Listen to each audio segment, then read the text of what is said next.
yo venía a hablar de una cosa de un tema del que se suele hablar poco aquí en España, porque la consola Lynx aquí apenas tuvo impacto, como en la mayor parte del mundo realmente, porque fue barrida por un tsunami que se llamaba Game Boy. Pero es una historia que merece ser contada porque tiene muchas aristas y tiene muchos personajes en ella que son muy interesantes. Yo no voy a empezar por el principio, voy a empezar por el final, y voy a empezar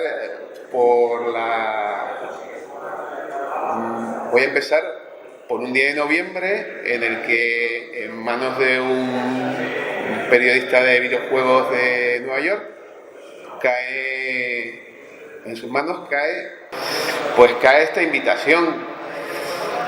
esta invitación así un poco críptica, un poco misteriosa, que habla de la tecnología americana que va a derrotar de calle a los japoneses y que es un producto nuevo de Atari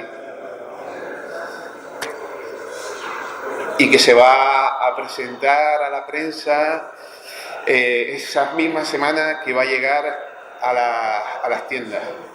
Esa semana sería la semana del 21 de noviembre. Esa semana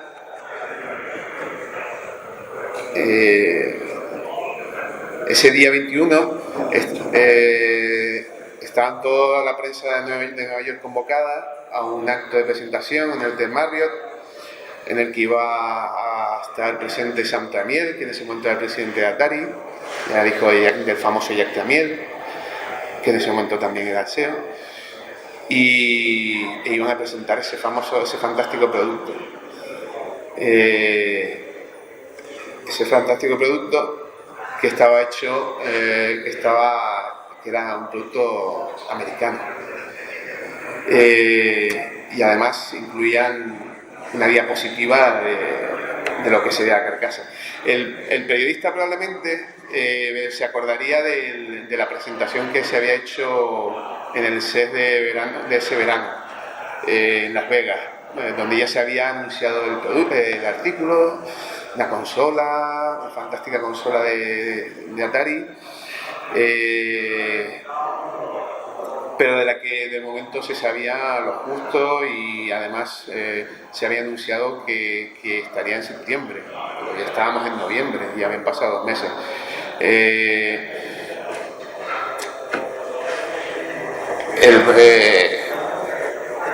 El periodista iría al evento, vería todo aquello, vería la fantástica presentación que haría Sam Tramiel en el hotel, y cuando llegase el momento de tener la consola en las manos, se encontraría, al darle la vuelta, se encontraría con que detrás de la consola, que iba a derrotar la tecnología japonesa, había un flamante y grandioso Made in Japan.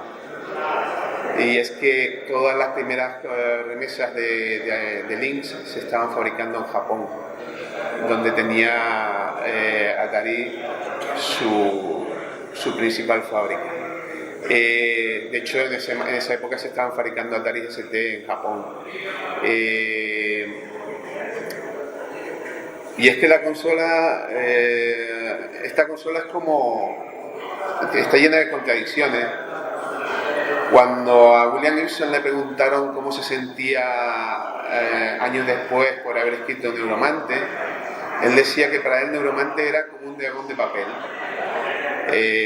La gente, cuando ve el dragón de papel, ve un dragón, pero el creador del dragón, o quien está dentro del dragón paseando en la fiesta, lo que ve son los recortes de periódicos con lo que está hecho el dragón por dentro. Y eso genera una visión muy diferente y muy polifacética.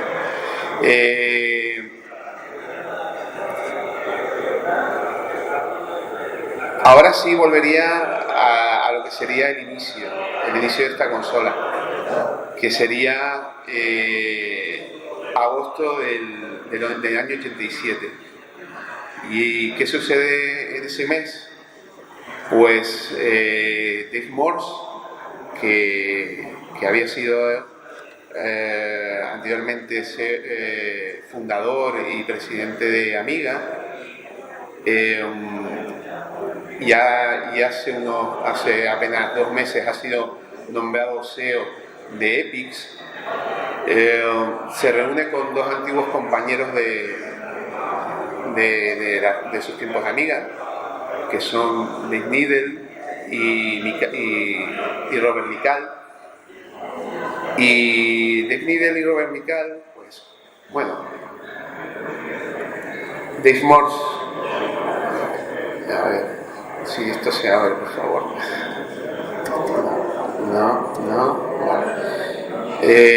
Dave Morse era este señor, y Dave Needle y Mical, pues podemos decir, mira, son estos 2 señores muy sonrientes que posan orgullosos con su creación, pero es que la foto más habitual que se suele compartir de Dave Needle y Mical es esta. Y es que eran 2 personajes muy peculiares, eran amigos muy íntimos, se habían hecho muy íntimos en la época de Amiga, porque habían pasado muy mal y habían estado habían pasado juntos los peores momentos y los mejores también. Y era gente muy, muy peculiar. Además tenía una relación muy íntima, no solo en lo personal, sino también en lo profesional, porque ellos decían del otro, uno era un ingeniero de hardware y el otro de software, y siempre decían el uno al otro, dice, es que es el único que entiende mi parte del negocio. Needle tenía una tendencia a entender mucho la parte de software siendo un ingeniero de hardware, y Mical y viceversa, Mical tendía a ser muy comprensivo con la parte del hardware, siendo él un ingeniero de software.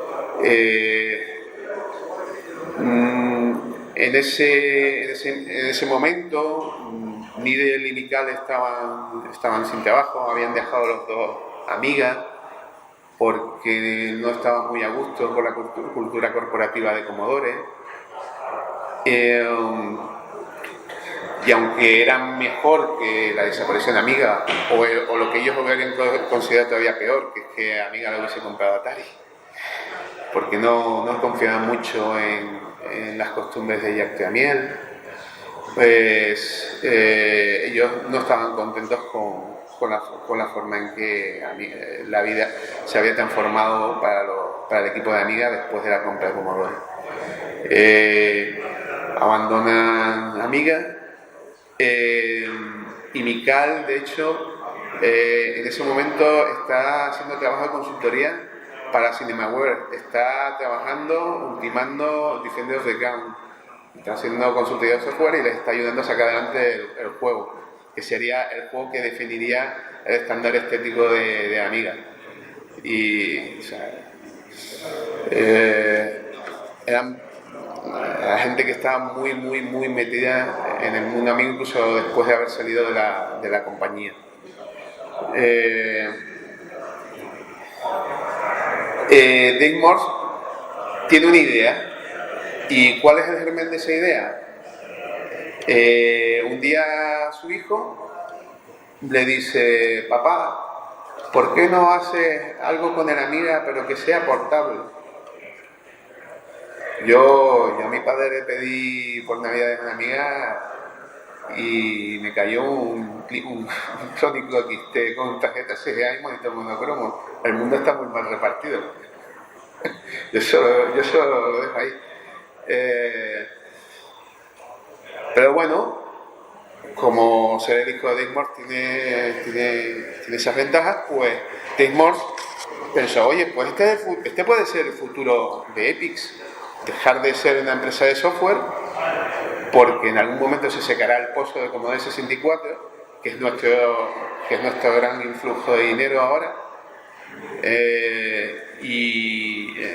nuestra gran fuente, pero en algún momento se secará ese pozo y a lo mejor el futuro está en el hardware.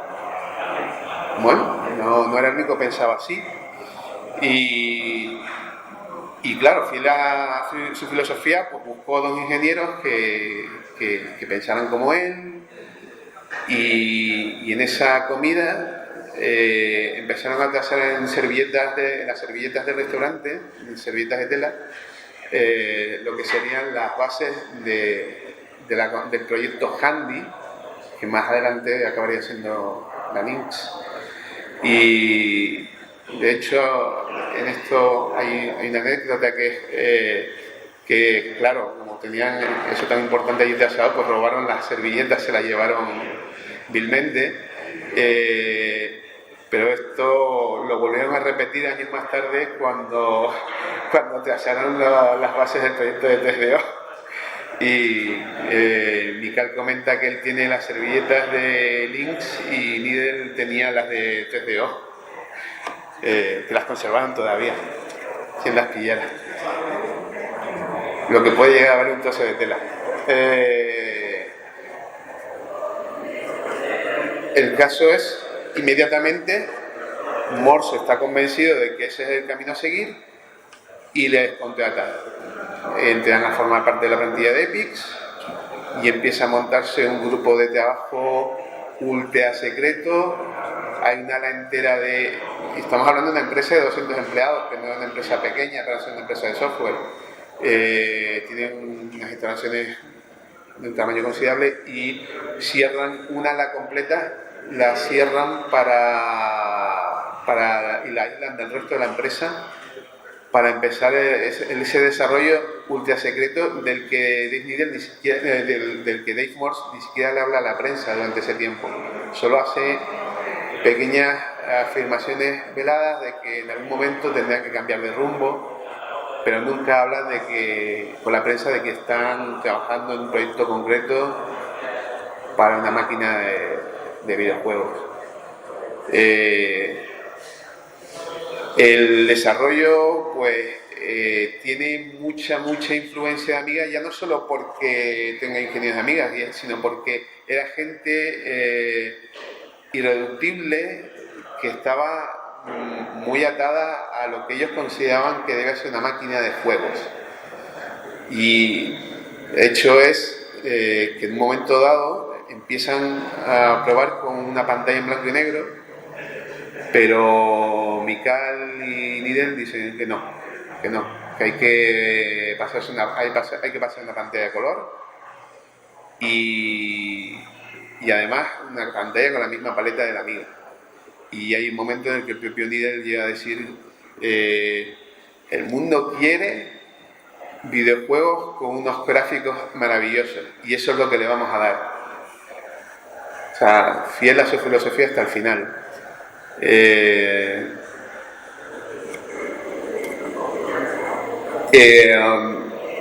También no estaba el desarrollo del proyecto, no estuvo tampoco falto de altibajo.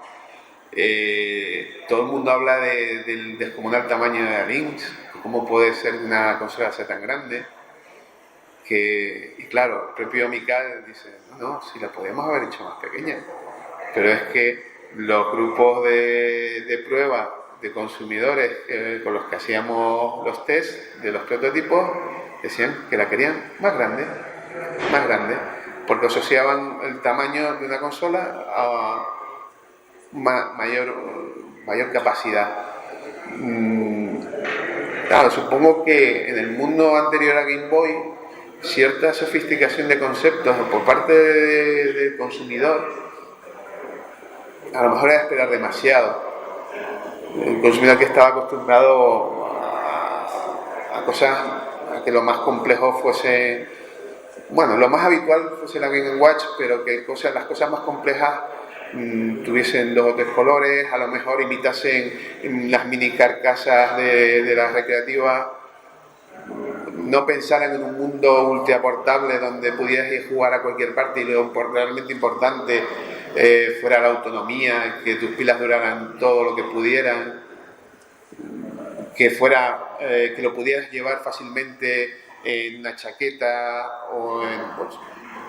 No eran a lo mejor conceptos que estaban ni en la mente del consumidor ni probablemente de quienes desarrollaron aquellos grupos de test, de prueba con consumidores. El resultado fue que, claro, Mical estaba enfurecido porque cuando ellos habían hecho la consola, que era un poco lo que le pedían los grupos de consumidores de prueba, pero que en el fondo no era lo que pedía el mercado. En ese sentido, probablemente Nintendo sí siempre estuvo mucho más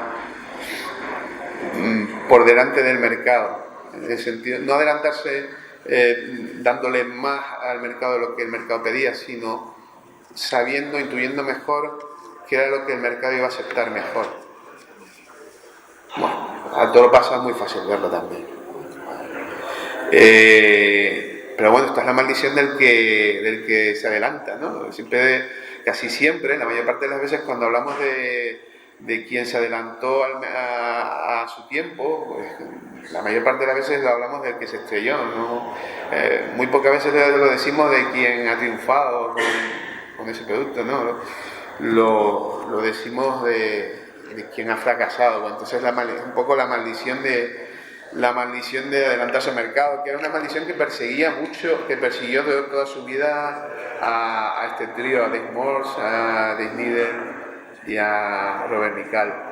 Pues le sucedió con Amiga, le sucedió con Lynx y le sucedió con TGO.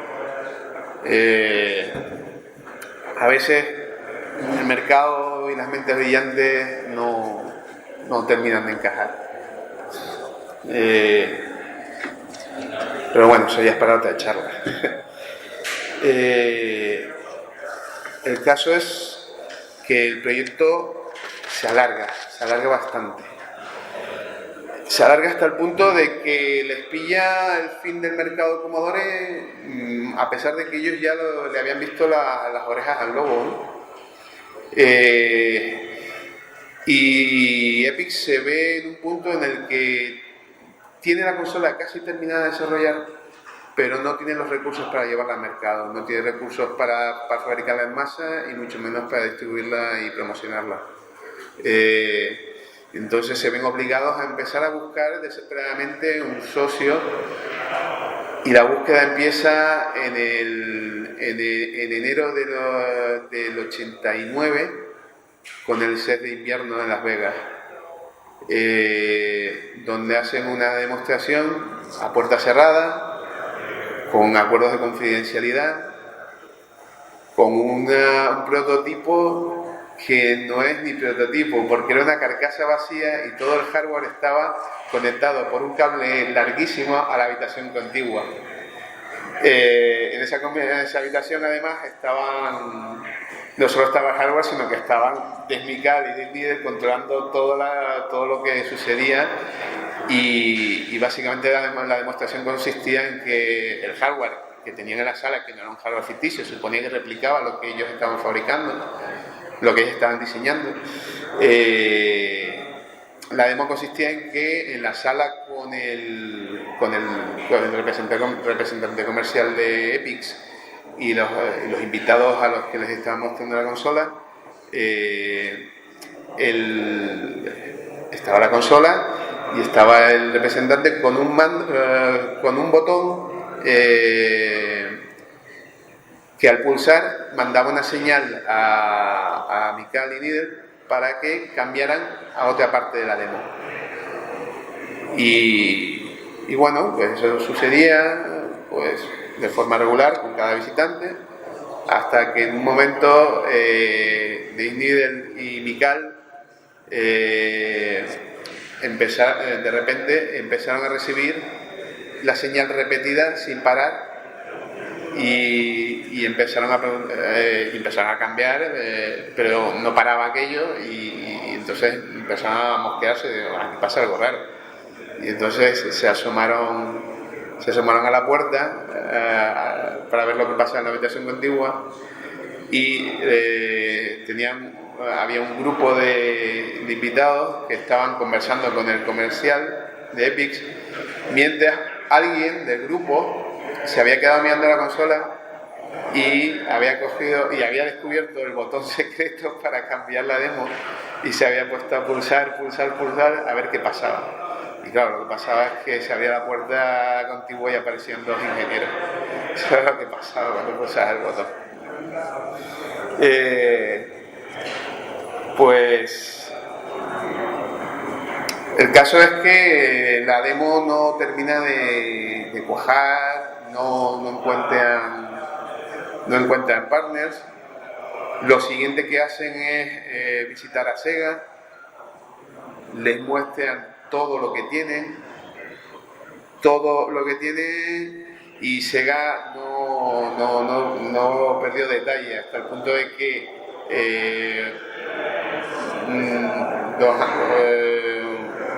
un año después, un año más tarde, cuando Needle ya estaba fuera de Epyx,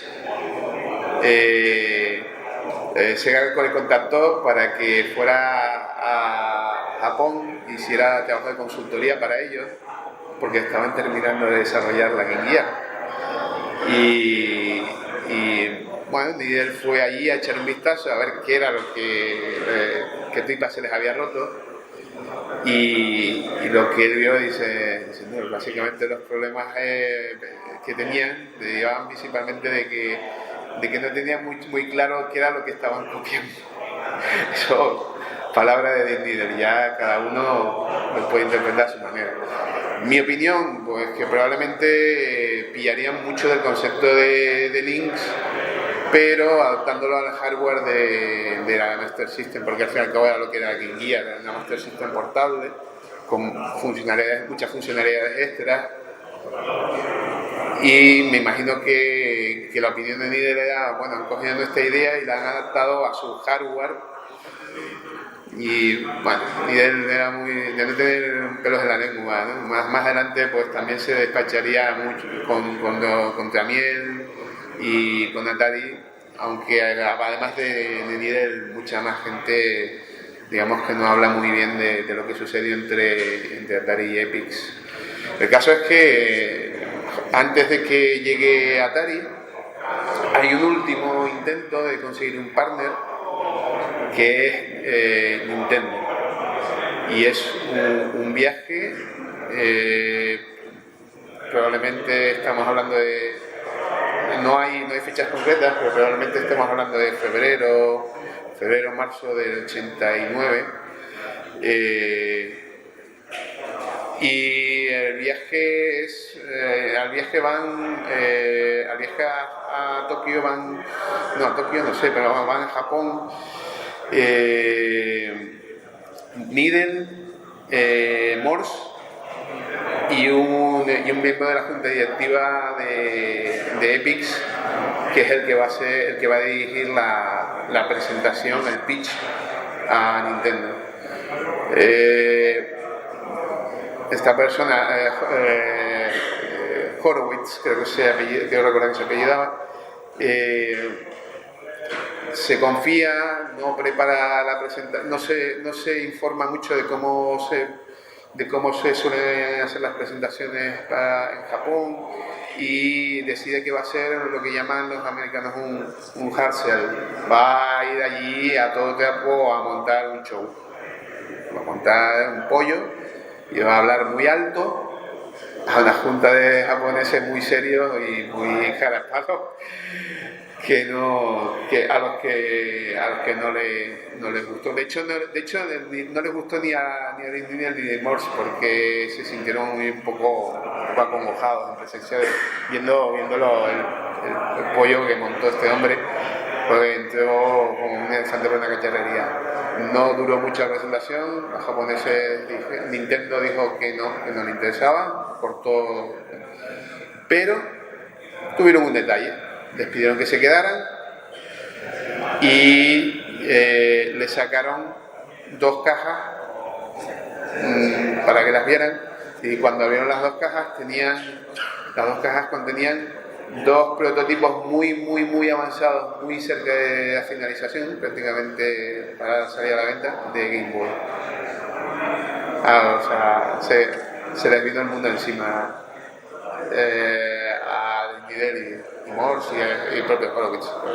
Yo en la realidad creo que aquello no tenía mucha solución ya.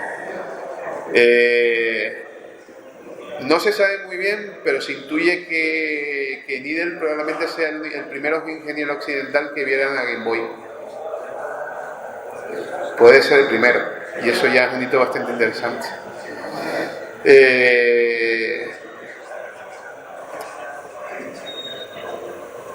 Ingeniero occidental de fuera de Nintendo. No sé si tal vez Nintendo estuviera utilizando un ingeniero occidental como consultoría de cara al mercado americano, no lo sé.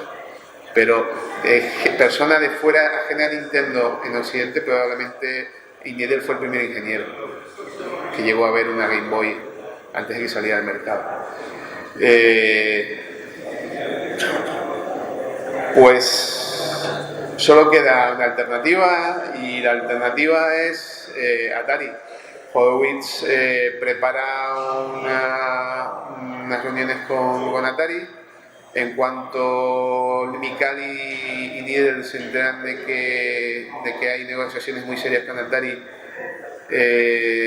avisan de que esperarán el tiempo prudencial para no perjudicar a Epyx y abandonarán la compañía porque no confían en la forma de trabajar de Atari ni en la cultura corporativa de los Tramiel. Y bueno, los hechos a continuación les iban a acabar dando la razón, por desgracia, porque se firma el acuerdo entre Epyx y Atari, se firma en la madrugada del CES de verano. O sea, en la madrugada antes de la presentación de Lynx en el CES de verano del 89, donde anuncian que se va a lanzar en septiembre.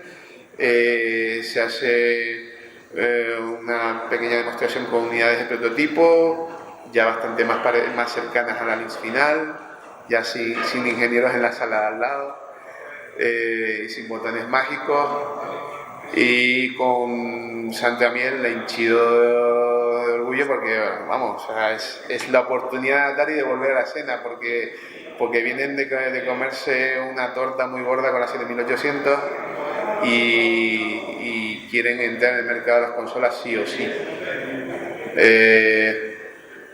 Posiblemente porque intuyen que el mercado de 8 bits de los ordenadores no tiene vuelta de hoja, y 16 bits con Atari ST se les está haciendo muy cuesta arriba.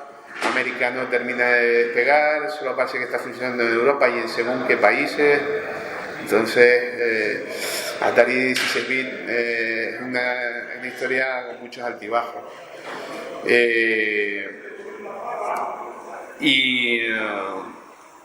¿Y qué sucede a continuación?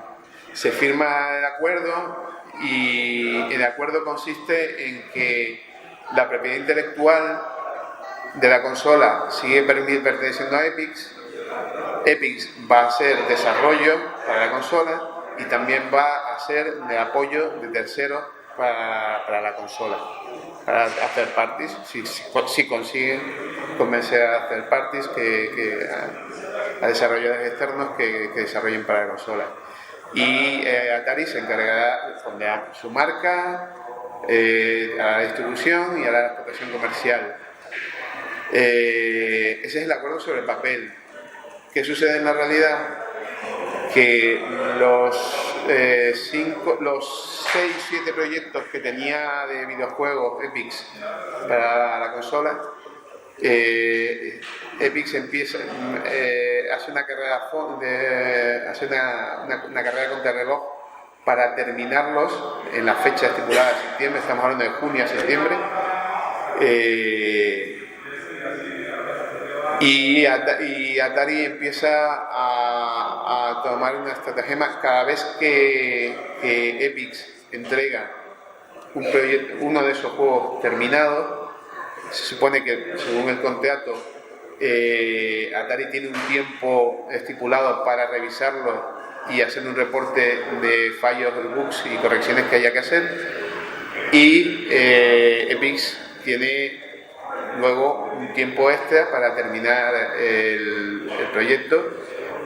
Si no lo consigue entregar a tiempo, la penalización de dinero es tan bestial, es tan brutal que prácticamente Atari no paga nada.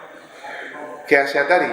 Espera al último día de su periodo de reporte y entrega un reporte de bugs y correcciones kilométrico, absolutamente demencial, imposible de determinar para Epix en los plazos establecidos. Posiblemente había cosas que eran de verdad, otras exageraciones, otras cosas arbitrarias, pero el caso es que uno tras otro los proyectos que está desarrollando Epix durante esos 2-3 meses no son pagados por Atari. Atari no está reteniendo todos los pagos y Epix, que ya estaba en una situación crítica, entra al borde de la bancarrota. Epix amenaza con demandar, pero claro, cuando no tienes recursos financieros y tu contrario sabes que sí, lo único que te queda es lo de siempre, llegar a un acuerdo extrajudicial en el que vas a salir perdiendo. El acuerdo extrajudicial al que se llega en septiembre básicamente le concede toda la propiedad intelectual de la consola a Atari a cambio de un único pago, el concepto de los atrasos, que a Epic solo le basta para pagar deudas. De hecho, en septiembre anuncia un despido masivo del 90% de su plantilla y de ser uno de los grandes productores de software de Estados Unidos con 200 empleados pasa a ser una empresa de 20 empleados. Durísimo. Atari se queda con todo y encima Epix tiene todavía la obligación contractual de terminar 2 juegos más. Ya como sangrante ya.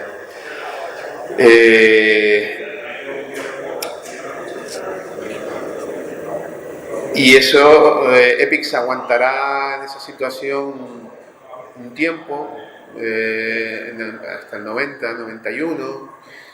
Es la época en la que aparecen cosas como California Games 2, que son juegos que todo el mundo ya recuerda como rascando el fondo del barril, un poco intentar sacar dinero donde se podía para tirar adelante. Sin embargo, en el año 90, Epix en esas circunstancias consigue crear 2 joyas, dos de los mejores juegos del catálogo de Lynx, con un equipo absolutamente reducido. Uno de ellos, es cierto que es verdad, reducido, pero con dos veteranos que habían visto de todo ya en la industria. Uno de los juegos es Todd's Adventures in Slime World, que es que además tiene, aparte de ser un juego muy bueno, tiene la distinción de ser el juego con más jugadores simultáneos soportan en Lynx, que son 8 jugadores simultáneos, es una maravilla técnica, y lo desarrolló Peter Engelbreit, que era una persona que también tenía ya mucho recorrido en la industria. Y el otro juego fue el Charlotte Mercenary, el que estamos utilizando hoy para el torneo de 30 aniversario de Lynx, que lo desarrolló Jack Somerville, que además había sido también el creador de Chips Challenge, que creo que es el único juego original de Lynx que además se llegó a aportar a muchas otras plataformas y se convirtió en un clásico propio de culto, estilo Sokoban, y llegó a tener secuela en MS2, Chips Challenge 2, y además Chuck Sommerville había sido uno de los creadores originales del California Games para Commodore 64. Una persona que tenía un recorrido muy largo ya. Con esas mimbres consiguieron 2 joyas, porque Charlotte Mercenary es también otro de las joyas del catálogo de Lynx. Un shooter vertical muy original, algunos dirían demasiado, pues tiene sus particularidades, tiene una barra de energía muy alta, los primeros niveles son muy permisivos, pero luego la dificultad se hace muy dura. Hay momentos en que pasan demasiadas cosas en pantalla, muchísimos sprites, se explota al máximo las capacidades de la máquina, y es un juego que tiene mucha estrategia para ser un shooter.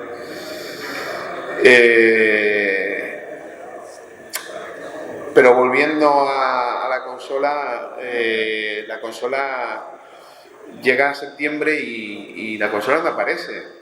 ¿Por qué no aparece? Pues por dos motivos. Primero, porque el principal proveedor de software lo ha hundido Atari. Y el segundo es que tenían serios problemas con el proveedor de las pantallas de LCD, que era Citizen.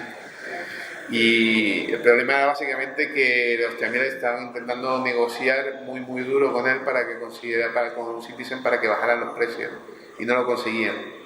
Y como no lo conseguían, pues tenían problemas de abastecimiento y básicamente de dinero. Los problemas consiguen solventarlos en mayor medida de octubre a noviembre, cuando ya tienen solucionado el tema del proveedor, porque han atado en corto los dos juegos de Epic y han empezado a contratar de forma masiva a mucha de la gente que despide Epic, las contrata, pasa a plantilla de Atari para desarrollar Lynx. Los que estaban en Lynx, los que no estaban ahí, pues evidentemente se van al paro o a otras empresas. Y llegamos a noviembre y volvemos a donde habíamos comenzado la charla, a la semana del 21 de noviembre en Nueva York.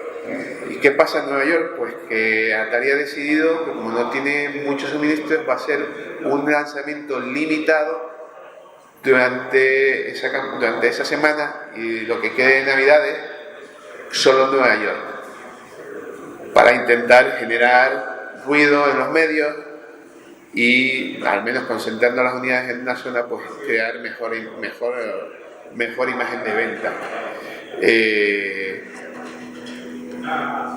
Entonces, ¿qué sucede? Ellos solo nombran como lanzamiento la semana del 21, pero es que luego, ¿qué pasa esa semana? Que el 24 es jueves, que es el último jueves de noviembre. Y el último jueves de noviembre, ¿qué es en Estados Unidos? Acción de Gracias. ¿Y qué sucede después de Acción de Gracias? El primer viernes después de Acción de Gracias, Black Friday. Y estamos hablando, porque luego las notas de prensa de Atari de esa semana son la consola que estará disponible en ventas para Acción de Gracias.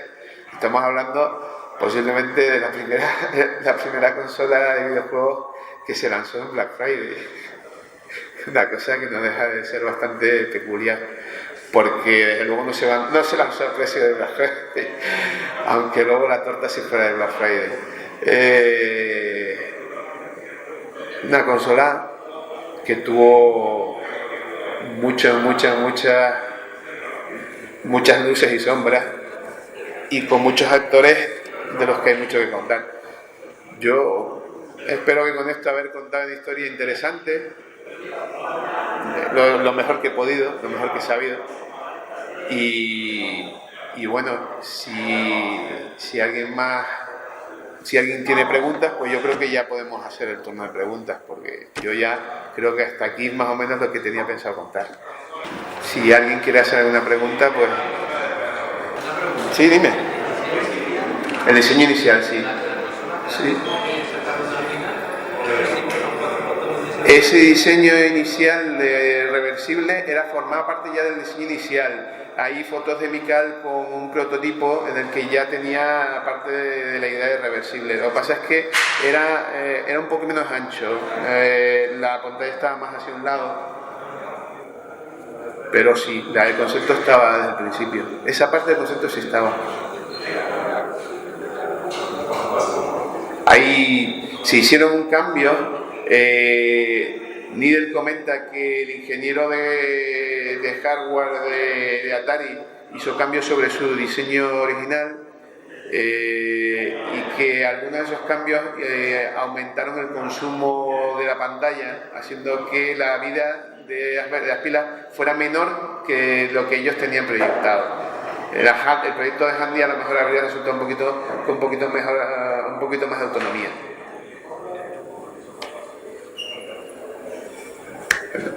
¿Algo más? Pues nada, pues muchas gracias por haber venido. Espero que les haya gustado.